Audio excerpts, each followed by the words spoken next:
गुरुमुखों, ये श्री गुरु महाराज जी के पावन वचन है कि भक्ति का गुण धैर्य है। जब ईश्वर की इच्छा के बिना पत्ता भी नहीं हिल सकता तो आप धैर्यहीन क्यों बन रहे हैं? परिश्रम बेशक करिए परंतु मन में अशांति न हो, यही भक्ति का भूषण है। यह निश्चय कर जानिए कि देरी या शीघ्रता से कार्य करने वाला केवल एक मालिक ही है। मुझे तो केवल धैर्य, संतोष और प्रेम से कर्म करने का ही अधिकार है। वास्तव में जीवन की अमूल्य निधि सद्गुरुदेव जी की प्रसन्नता को पाना ही है, जो कि उनकी आज्ञा और उनकी मौज को पूर्णतः पालन करने से ही मिलती है। लोग तो हाथ जोड़कर तुम्हारे आगे श्रद्धा प्रकट करेंगे, परंतु अपनी प्रशंसा को देखकर प्रसन्न नहीं होना चाहिए। सत्य बात कहने में लज्जाना नहीं चाहिए। यह मत समझिए कि उसकी श्रद्धा में कमी आएगी, बल्कि और अधिक बढ़ जाएंगी। दूसरों के सुख के लिए दुख सहना ही परमार्थ है। दुख को सुख, विष को अमृत और गम को खुशी बनाना ही प्रभु और उसके प्यारों का प्रेम रूपी जादू है। अपने ही दिल की तरह दूसरों के दिलों की कदर करना ही हृदय की कोमलता है। अपना कर्तव्य पूरा करने के लिए और दूसरों के हित के लिए ऊपर से क्रोधावेश में आए, परंतु मन में शांति रखना ही धैर्य है। किसी की बात सुनने में परेशान नहीं होना चाहिए। सुनना अधिक अच्छा होता है और बोलना कम अच्छा होता है। प्रेम और श्रद्धा को बढ़ा। गुरु को वीडियो लाइक कर देना, सब्सक्राइब कर देना प्लीज़। बहुत मेहनत से मैं वीडियो बनाता हूँ। वीडियो लाइक कर देना, सब्सक्राइब कर देना, कमेंट में लिख देना जय श्री धन आइए और चतुराई को भीतर प्रविष्ट न होने दीजिए। परिस्थितियां सदैव बदलती रहती हैं, पर आप हर मौज में प्रसन्न रहे। कभी मन खिन्न भी हो तो श्री सद्गुरुदेव जी के श्री वचनों को बार बार पढ़े और उन्हें अपने हृदय में बसाएं। जितना भी कोई गुरुमुखों से सच्चाई और प्रेम से चले, समझ लीजिए कि उसने सद्गुरु से भी वही व्यवहार किया। जो कहता है कि मैं बड़ा हूँ और सब कुछ मैं ही हूँ, वह अहंकारी और दुखी रहता है। जो नम्रता धारण करके हार्दिक रूप में खाकसारी से चले, वह सदा सुखी रहता है। श्री सद्गुरु के प्रेमी से जो ईर्ष्या करता है, वह मंद बुद्धि का होता है और सद्गुरु से करोड़ों कोसों दूर होता है। और जो प्रेमी को प्रेम से देखता है, वह ताने पेटे की बाती सद्गुरु से मिला जुला हुआ एकत्र अथवा संगठित है और हरि भक्त है। अकारण ही किसी से कमी बेशी हो जाए तो उसमें श्रद्धा का हनन नहीं होना चाहिए और ना ही किसी प्रकार की भ्रांति होनी चाहिए।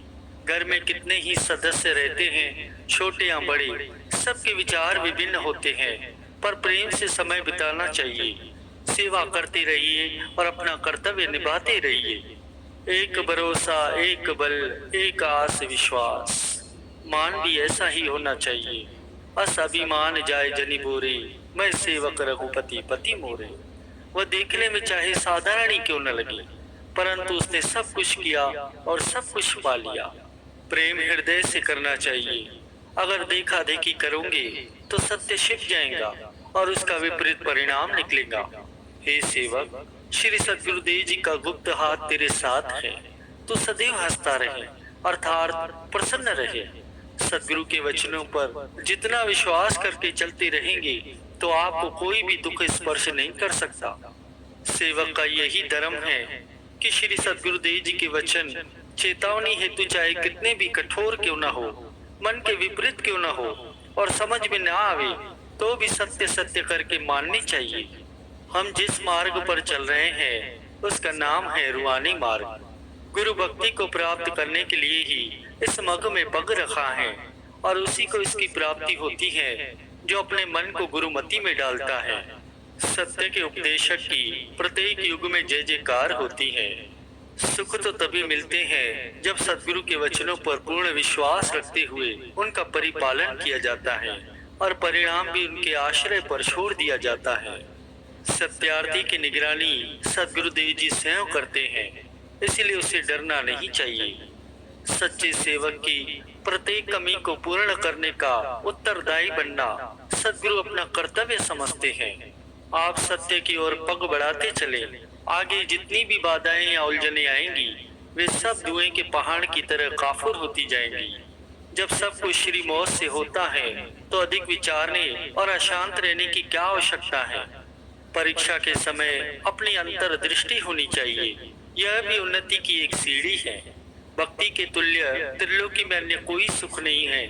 भगवान श्री रामचंद्र जी ने काकभूषणी जी महाराज जी को अन्य सभी सुख देने के लिए कहा, परंतु उन्होंने केवल एक भक्ति की ही मांग की। मन पर नियंत्रण करने से, प्रार्थना करने से और श्री सद्गुरुदेव जी का ओट आसरा लेने से ही रूहानी मार्ग पूर्ण होता है।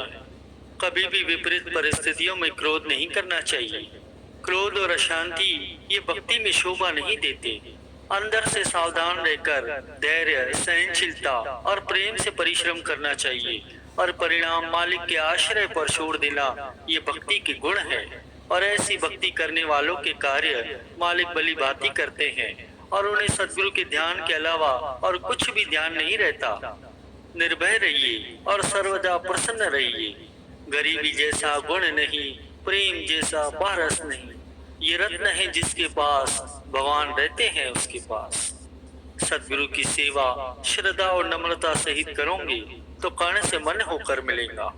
सद्गुरु के ध्यान का शस्त्र हाथ में लेकर और शब्द की धार बनाकर मन से सामना करेंगे तो उसमें इतनी सामर्थ्य कहाँ जो आपके सम्मुख ठहर सके।